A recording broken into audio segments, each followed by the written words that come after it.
सबसे पहले इरसान जी आप ही से शुरुआत कर रही हूं। बीजेपी कह रही है ये जश्न भ्रष्टाचार है, सीबीआई पूछताछ के लिए बुला रही है और आप रोड शो कर रहे हैं। भारतीय जनता पार्टी जिस प्रकार से खुद करप्शन में लिप्त है और जिस प्रकार से दूसरी पार्टियों के लोग, जब हमने गुजरात में जाकर, मनीष सिसोदिया जी ने गुजरात में जाकर भावनगर की स्कूल का जो एक बहुत बड़ा भांडाफोड़ किया, उससे बीजेपी पूरी तरह से बौखलाई हुई है। क्योंकि एक ऐसा नेता जिसकी वाहवाही अमेरिकन सरकार और पूरे वर्ल्ड में शिक्षा के रिगार्डिंग हो चुकी है, और एक टेक्निकल जो भी एक इश्यू जो कि शराब नीति लिप्त करने के शराब नीति शुरू करने के बाद कोई टेक्निकल इश्यू को किस प्रकार से भ्रष्टाचार का नाम बीजेपी ने दे दिया, और उसके ऊपर मनीष सिसोदिया जी को शायद उन्होंने वो ऐसे पूरे माहौल खड़ा करने की कोशिश की कि वो बहुत भ्रष्टाचारी है। तो उसके खिलाफ जिस प्रकार से मनीष सिसोदिया जी डरने के बजाय जैसे डटकर जा रहे हैं, ऐसा ही मालूम पड़ता है कि ये भारतीय जनता पार्टी और उसकी सीबीआई की जो कठपुतली है वो उनके खिलाफ कोई भी सबूत जुटा नहीं पाई, वरना उन्होंने कब का गिरफ्तार कर लिया होता। लेकिन ये तो क्या है कि गुजरात के चुनाव के वक्त ही ये मामला उठाने का वक्त है, क्योंकि ऐसा करेंगे तो शायद इससे आम आदमी पार्टी का नाम खराब होगा और बीजेपी को थोड़ा सा सहारा मिल जाएगा। लेकिन गुजरात में अब हर एक बंदा मनीष सिसोदिया जी है, हर एक बंदा आम आदमी पार्टी का जिस प्रकार से प्रचार हो रहा है कि उससे बीजेपी पूरी तरह से बौखला चुकी। ठीक है इरसान जी, इस बात का जवाब शहजाद जी देंगे, लेकिन सवाल इस बात को लेकर है कि सीबीआई ने पूछताछ के लिए बुलाया था सर, इतना शोषा करने की क्या जरूरत थी? दफ्तर में पूछताछ होती, आपसे सवाल जवाब किए जाते, रोड शो करना और उसके बाद अपने समर्थकों को जुटाना, हंगामा करना, सच को बाहर आने दीजिए, दिक्कत कहां है? ये सच अगर बीजेपी ने निष्पक्ष जांच की मांग की होती या बीजेपी की तरफ से निष्पक्ष चीजें हुई होती तो ये इसमें सच था ही। मनीष सिसोदिया जी को पूरी तरह से सीबीआई ने बोला हुआ है, कहीं पे कोई सबूत नहीं मिले, कहीं पे कोई भी पैसों का लेन देन नहीं हुआ, सिर्फ और सिर्फ झूठे फर्जी वीडियो दिखा के ये साबित करने की कोशिश की बीजेपी ने।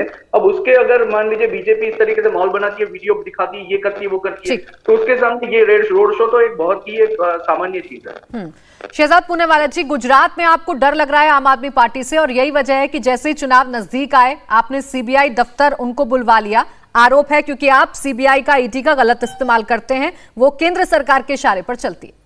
देखिए, भ्रष्टाचार के ठेकेदार लूट मचाए अपरंपार, जब चोरी पकड़ी जाए तो ये चिल्लाए अत्याचार अत्याचार और बनाए बहाने आज़ाद।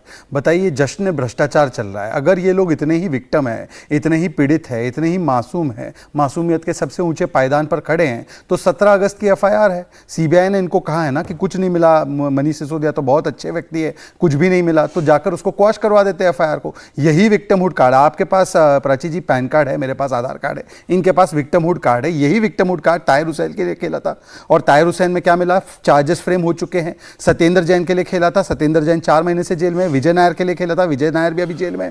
तो हर प्रकार के जो भ्रष्टाचारी और दंगाई, और फिर उनको क्या कहते हैं? ये कहते हैं कि ये भगत सिंह जी है, ये कहते हैं कि ये कान्हा है, ताहिर हुसैन कान्हा है। और जो शराब बेचने वाले माफिया है, भ्रष्टाचार करते हैं, युवाओं के भविष्य को अंधकार में डालते हैं, पंजाब से लेकर दिल्ली में। मुझे याद आ रहा है आपकी वो करस्पॉन्डेंट गौनिका की रिपोर्ट पंजाब से, तो ऐसे लोगों की तुलना सरदार भगत सिंह से करते हैं, शहीद आजम भगत सिंह से करते हैं। उनके परिवार ने इस पर आपत्ति भी जताई है, परंतु मेरा सवाल उनसे यह है कि देखिए, स्वराज से लेकर शराब तक, और देखिए इंडिया अगेंस्ट करप्शन से लेकर protection, justification and cover up of corruption तक ये सियासी धर्मांतरण हुआ है। हम तो आज केवल कह रहे हैं, बाकी सब छोड़ दीजिए प्राची जी। मेरे 5 मूल सवाल है जो आदरणीय संबित पात्रा जी ने भी पूछे। 2.5% से 12% कमीशन क्यों किया? उसका जवाब मनीष सिसोदिया नहीं देंगे।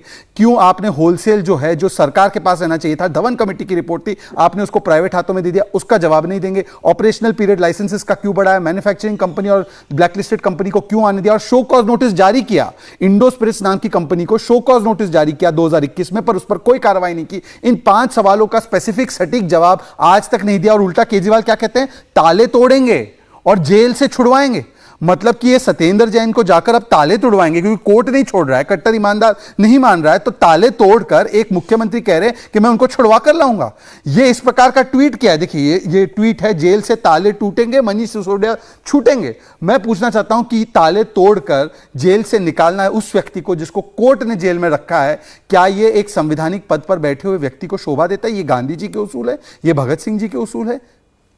अभिषेक जी, इस बात का जवाब दीजिए जो शहजाद जी कह रहे हैं कि 5 सवालों का जवाब तो आप देते नहीं हैं, ऊपर से शहीदों को बीच में ले आते हैं, देश की उन महान हस्तियों को बीच में ले आते हैं।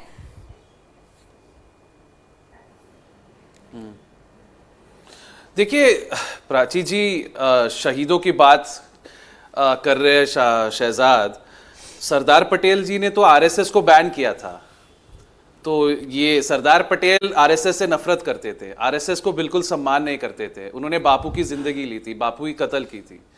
तो सरदार पटेल को ये बीच में लाते हैं, कहते हैं कि अगर सरदार पटेल होते तो वो भाजपा में होते। ये बिल्कुल गलत है। और अगर शहीदों की बात हो रही है, अगर भगत सिंह होते आज तो वो जरूर इस तानाशाही सरकार के खिलाफ तो होते।